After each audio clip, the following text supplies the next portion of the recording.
Yung mga boss, for today's video, Toyota Innova. Yan.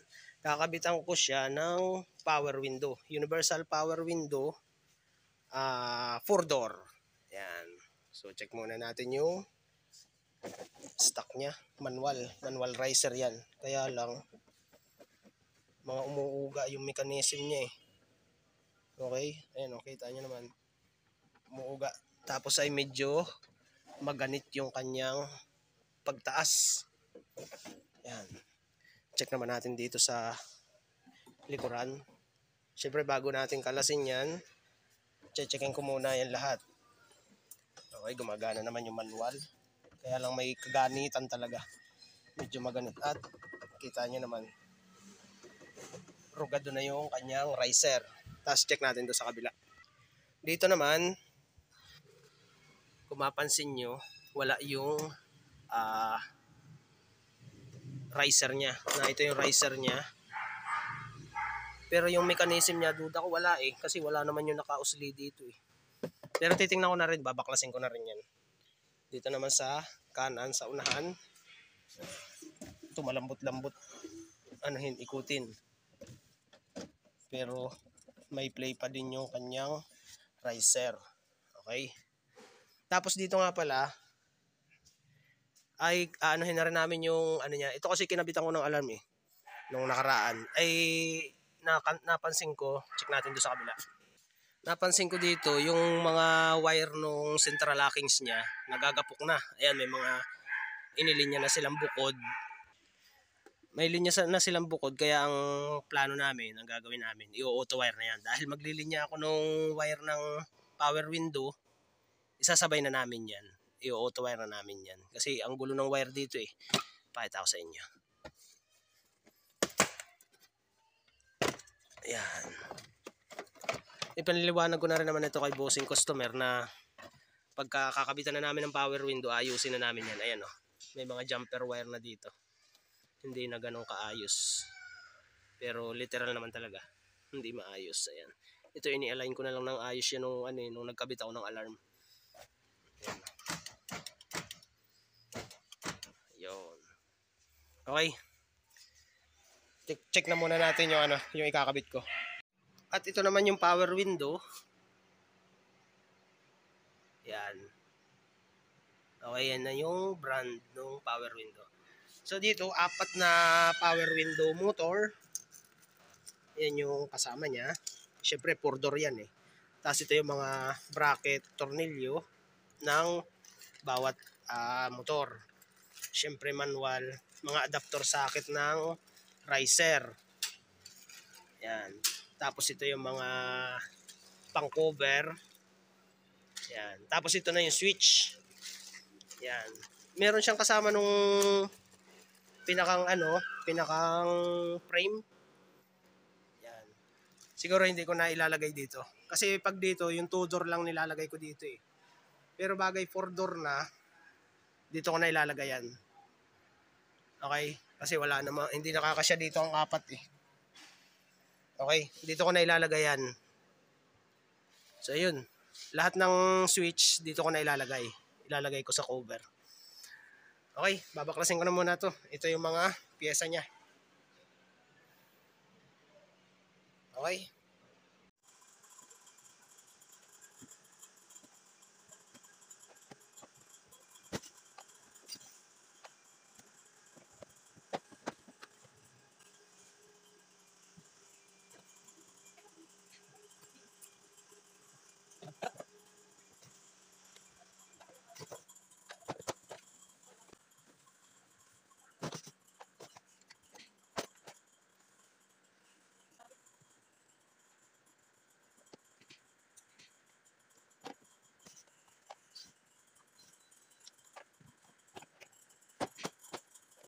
At ayan na nga mga boss, nakalas ko na.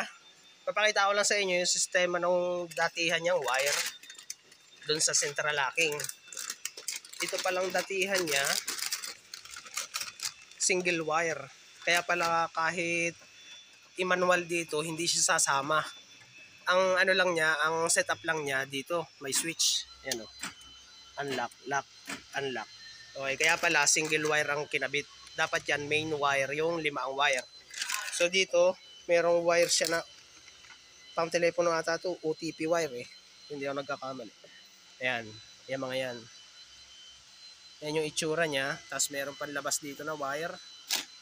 Makita nyo. Tapos dito, ayan, may mga putol-putol na wire. Dito tayo sa likod. Ito yung OTP wire. Ayan o. Yan yung itsura nung wire niya. Pero ayusin ko na yan mga boss. Ayan o. Kitang-kita yung pagka-orange ng wire niya. Dapat kasi nakabalot yan ng tape. Katulad dito, yung mga original. Oh. Balot na balot ng tape. Dito naman tayo sa kabila. Ayan, putol na din pala to. Kung saan-saan lang ang wires niya. Ayan. Okay. Doon tayo sa kabila. Dito naman, ganun din. Ayan, basta lang naka-jump yung wire. Ito. Ayan. Ayusin ko na rin yan. Parang ganito, balot na balot ng tape. Tapos dito, tignan natin yung ito, yung sa central lock niya. Pinutol na yung sa OTP wire. Tapos dito, wala nang laman yung power window niya. Yung ano, yung arm. Mechanism niya. Ayan, ano na lang siya. Oh. Naka-fix. Ayan. Wala na yung mechanism niya dito. Ayan, wala na. Ayan. Kaya ang gagawin ko dyan, maglalagay lang ako ng standby na wire dito. Yung mechanism niya, sa susunod na lang. Tapos dito naman tayo sa unahan. Ito yung wires niya. Ayan. Ayusin ko na din yan. Ito meron pa naman, oh. Medyo magalaw nga yun. Tapos dito, ayan. OTP wire pa ang gamit nila. Pero ayusin ko na din yan. So yun. Ikakamada ko na muna yung universal power window. Tapos ay lilinisin ko na din yung mga wires niyan. Pagkatapos kong ikamada yung motor. Okay? Yan. Kakalasin ko na muna lahat. Pati itong cover na to. Kakalasin ko muna yan. Ayan nga mga boss. Nakalas ko na yung mga plastic niya. Pati yung wiring kinalas ko na rin. Kung mapapansin nyo. Nilinis ko na dyan. Tinira ko lang yung module. Yan. Yung alarm kasi nito ako na nagkabit nito nung nakaraan eh. So ayan. Okay na ito. Tapos ito yung mga kinalas kong wiring. Ito lang yung wiring do sa central locking. Tapos dito, lahat yan, tinanggal ko na yung plastic. Yan. Nilinis ko na lahat yan. Kung makikita nyo. Ayan. Dito, ganun din. Tapos dito sa likod, kinalas ko na rin yan. Ayan. Ito, ayusin ko pa ito.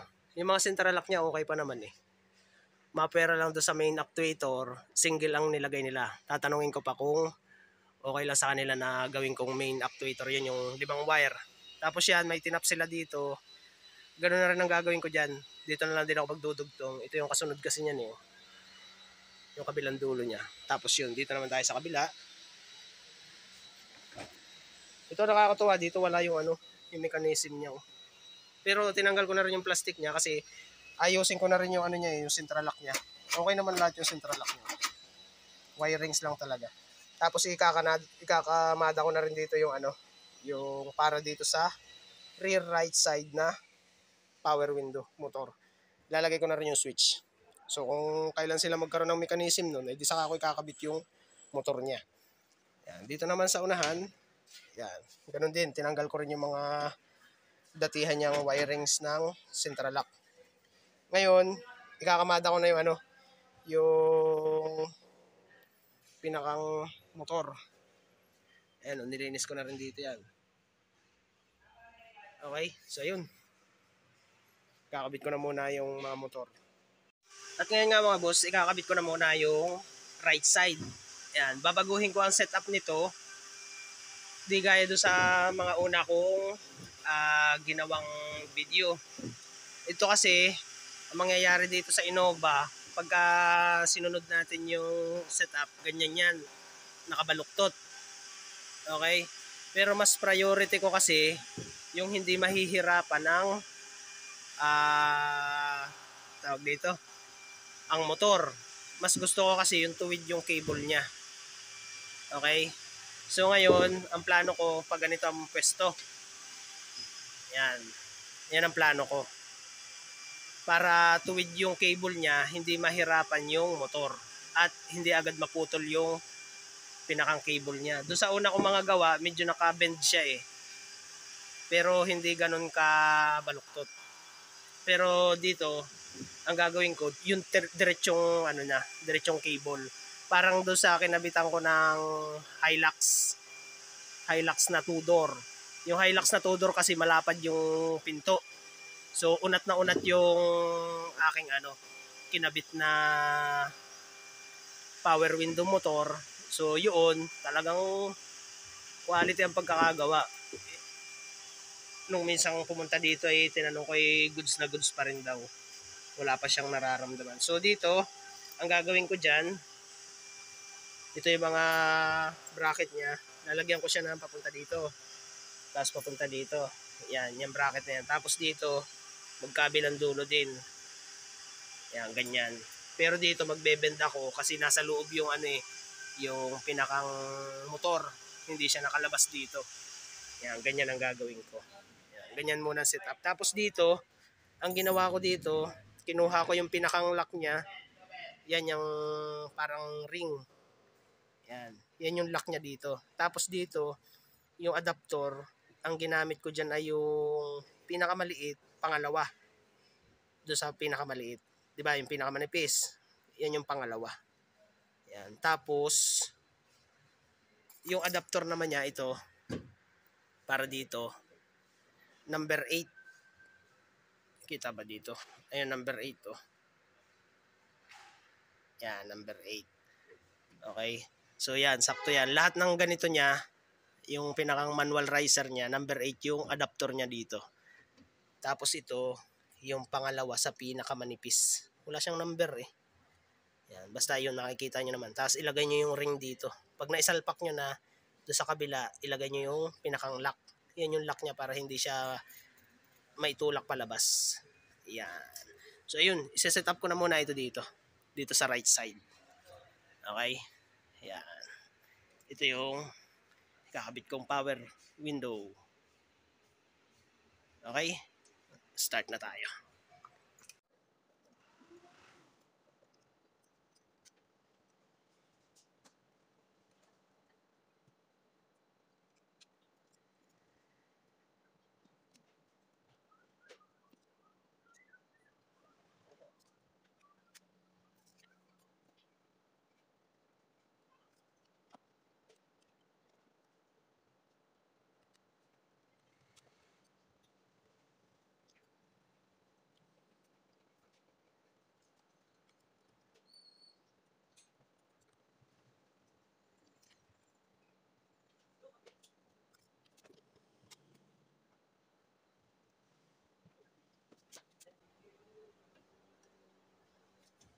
Dito sa manual riser, doon sa pinakailalim, yan, magtanggal lang kayo ng dalawang butas.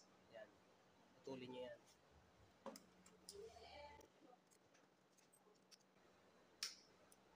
Okay. Yan. Pagka naputol nyo na yun, tanggalin nyo yung pinakang kanto. Yan.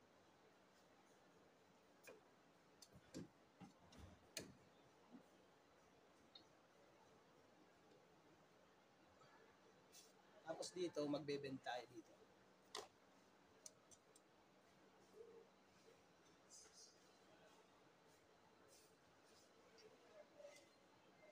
Yan, isang bilog lang.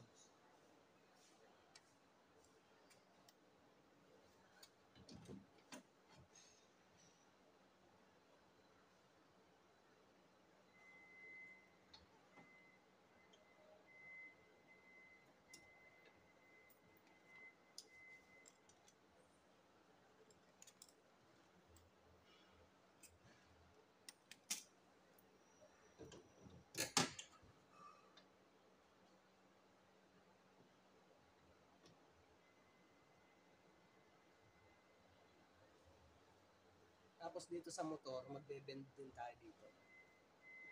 Iaangat natin ito doon sa wall. Pag ganito naman.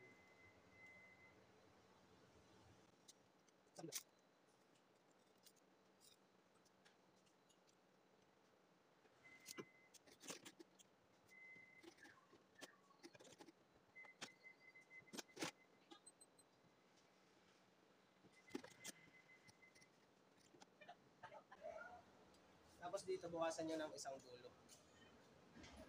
Susukatin ko muna to kung isang dulo lang yung isang butas lang tatanggalin ko.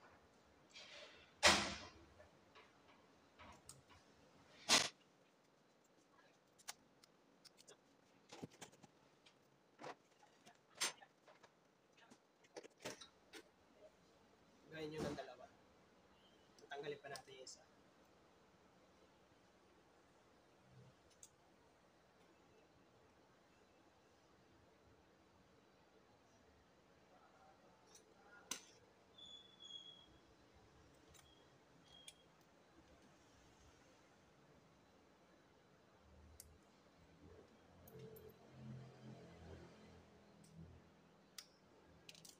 Doon sa ilalim,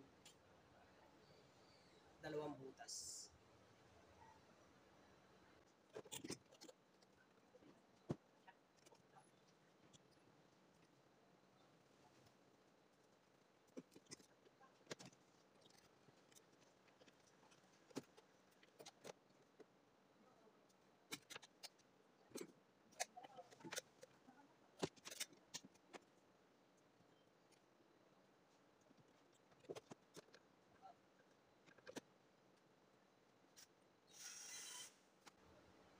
Ganito naman ang pagsusukat.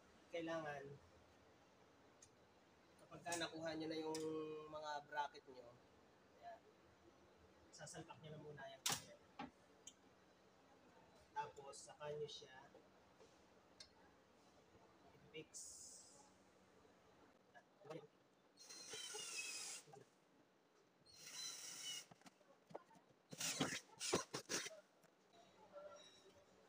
Ganun lang. Tapos, syempre pagka kukuha na kayo ng rubber.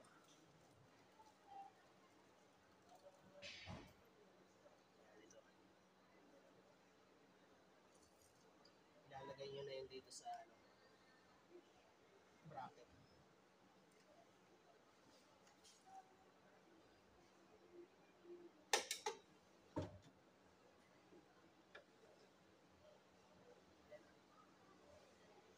Ayan yung rubber.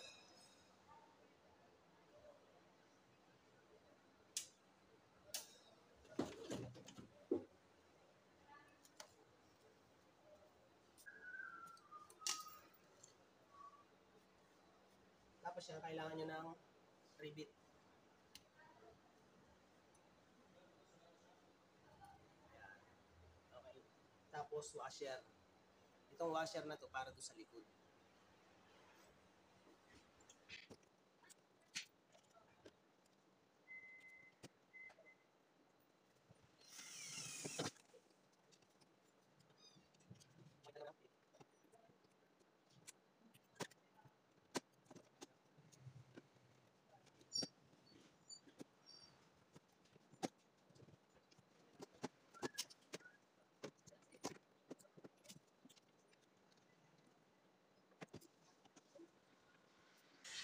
Tapos yan, kapag nailagay nyo na yung motor, dito, ang gagawin nyo naman yan, ganito.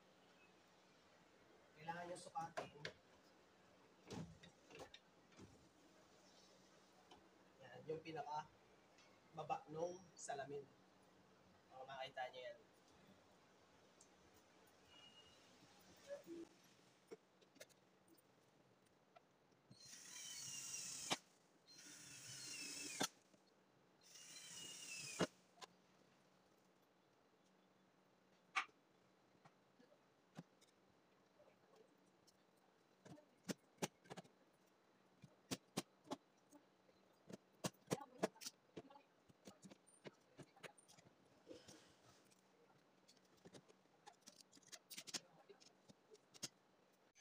Dito naman sa likuran pinto mga boss.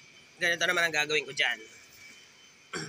Yung ano, yung nilagay ko ditong adaptor, pinalitan ko. Yung manipis ang ginamit ko. Yung una, yung number 1. Tapos dun sa unahan, yung number 2. Kasi gawa nito. Nung matangkad yung nilagay ko, yung mataas, ay masyadong mataas itong base niya. So pinalitan ko siya ng mas manipis. Yan. Pati siyempre dun sa right side rear, ganun din. Tapos ang gagawin ko dyan, tatanggalin ko ito. Kasi wala siyang pagkakapitan ay dulon-dulo na.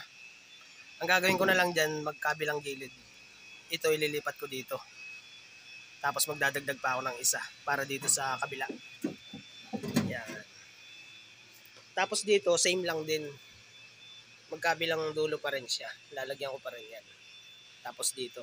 Parang parehas siyang nakabalagbag na ganun. Okay? So, yun. Bubuuin ko na muna ito tapos ay sasalpa ko na rin dito. Same lang din nung setup ko dun sa unahang pinto. Yan, nakalubog din para tuwid na tuwid yung cable niya. Para hindi mahirapan yung motor.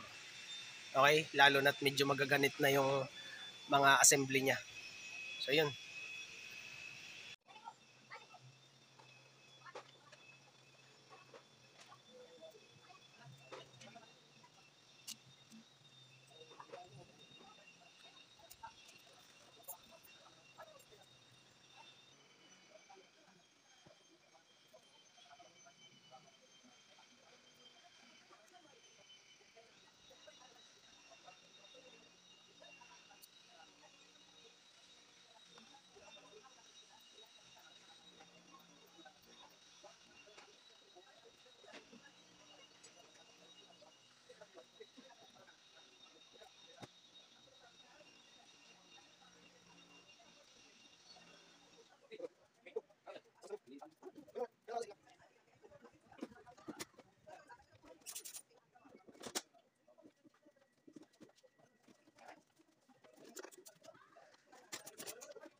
Dito, magbe-bend din tayo dito sa likod. Yan, dito sa mismo motor. Same lang din sa ginawa natin kanina.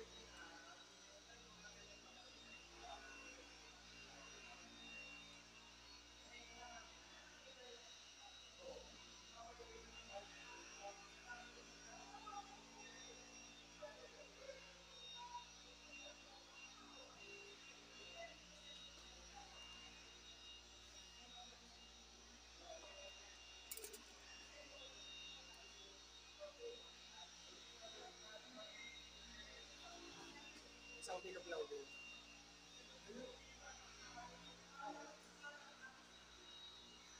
Same lang din dito.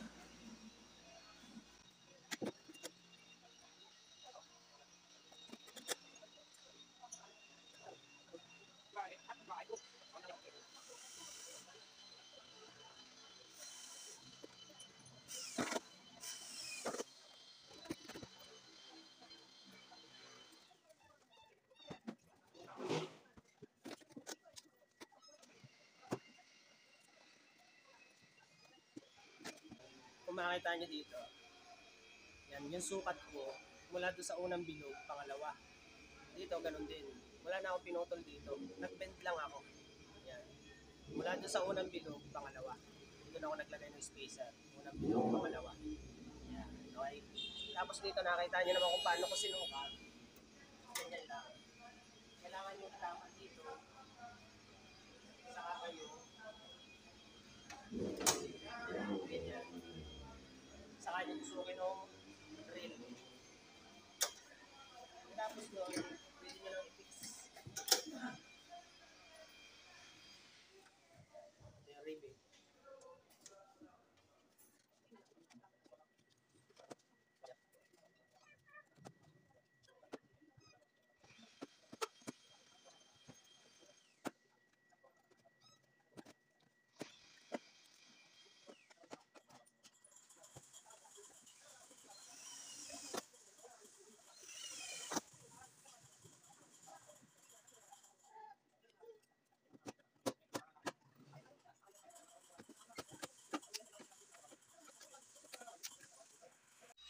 Yan mga boss, ayos na. Naikamada ko na lahat yung mga motor.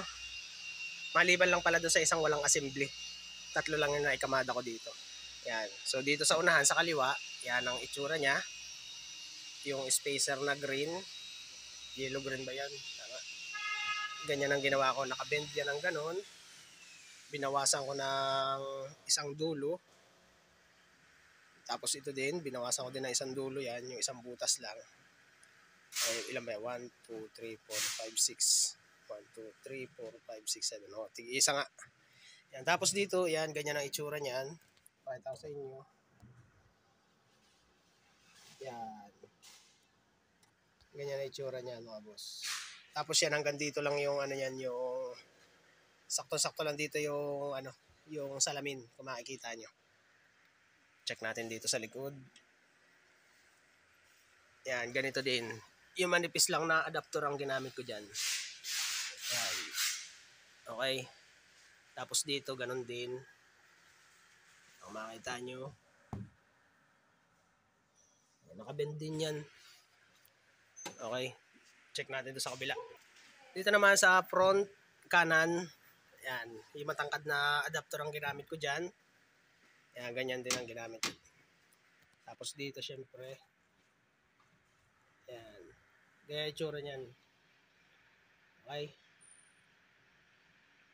Tapos dito. Yan. Kita nyo naman kung paano ko ginawa yan. So dito tayo sa likod. Dito wala pa akong nilalagay kasi nga wala yung mechanism niya. Naka ano lang siya eh. Naka-fix. Ayun pa yung kanyang ano, motor. Pati yung mga pyesa niya. Siguro pag nakakuha si boss ng assembly, saka na lang natin ikakabit yan. Pero iabang ko na rin yung wiring dyan. So yun. Magwa-wiring na muna ako. Sasabay-sabayin ko na yan. Pati wiring no central lock. Para isang balot lang ng tape yan lahat. Okay? Let's go.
Yung mga boss, nakapag-prepare na ako ng wiring.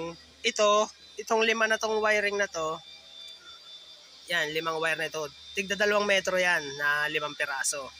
So dito sa single wire, negative.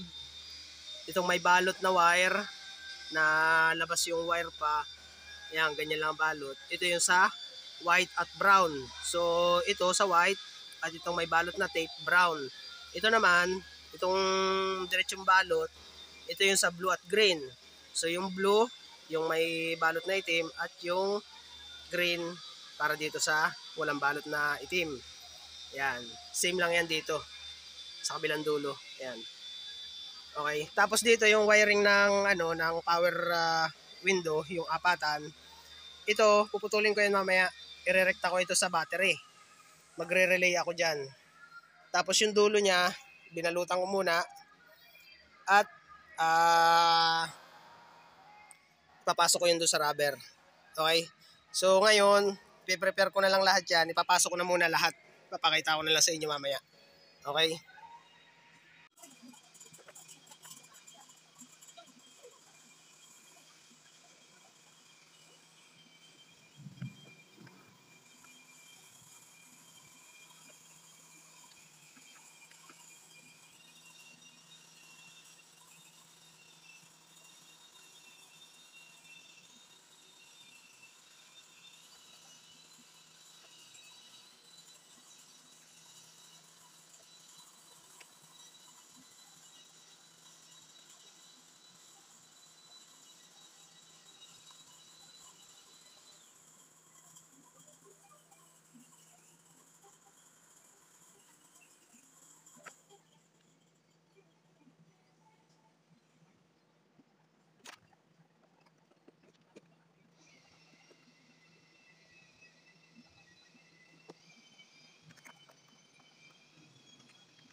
Ayan mga boss, nailinya ko na yung sa left side, sa main. Ayan kung nakita nyo, blanco pa yung mga socket niyan.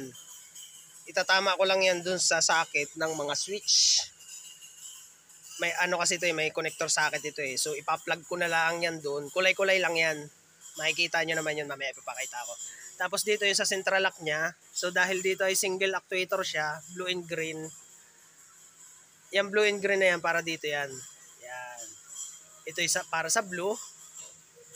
At itong isang wire ay para sa green. Pero tatanungin ko pa si bossing customer kung gusto niyang palitan ng main actuator ito. Para pag sinwitch natin dito, sasama siya lahat yung pinto. Bukod dun sa switch dito sa manual. Ayun. Pero option pa yan. Pero kung hindi naman, ay di ito lang pagaganahin ko. At least, may abang pa rin ako ng wire para dun sa main actuator. Dun sa limahang wire. Ayan. Tapos yan, nandito na lahat. Ayan. Ito, kakatin ko na ito. Lalagyan ko relay dito yan. Tapos ito, pag kinat ko na to, ito naman ay dadalhin ko dun sa main battery para erekta. With fuse yun. Same fuse pa rin yan. 30 amperes yan, kulay green. Yan, okay. Tapos magtatap na lang ako ng ignition doon. Tapos itong mga to, iano ko na to, ililinya ko na para doon sa tatlong pinto. At maglilinya na rin ako para doon sa central locking. Okay? Update na lang ulit ako mamaya. So yung mga boss, ayos na, nailinya ko na rin. Naka-relay na din yan, ayan. Ayos na rin yan, nakatap na rin sa ignition on. So hindi ko pa naitatap do sa panel. Nalagyan ko na rin sa battery. So check natin. Check natin yung ayan na, power window na siya. Sa kabila, ayun. Tapos dito, ayan. Power window na din siya. So ayun. Tapos na ito. Pipix ko na lang lahat. Okay na ito. Yan mga boss, tapos na. Titestingin naman natin. Na-fix ko na lahat ng panel. Ito nga pala, pwede mo siyang kontrolin dito. Yan. Tapos doon, syempre, ganun din. Tapos ito, may kill switch kung tawagin. Yan. Pansinin nyo, umiilaw yun. Yan. Pag umilaw siya, pwede mo siyang kontrolin. Pag pinatay mo, hindi na siya pwedeng kontrolin. Yan. So dito naman, sa bawat isa, check natin. Down, up. Ito naman sa kabilang pinto sa unahan. Dito naman, ganun din. Down, up. Okay, ayos na to. Toyota Innova. Installation ng power window, universal.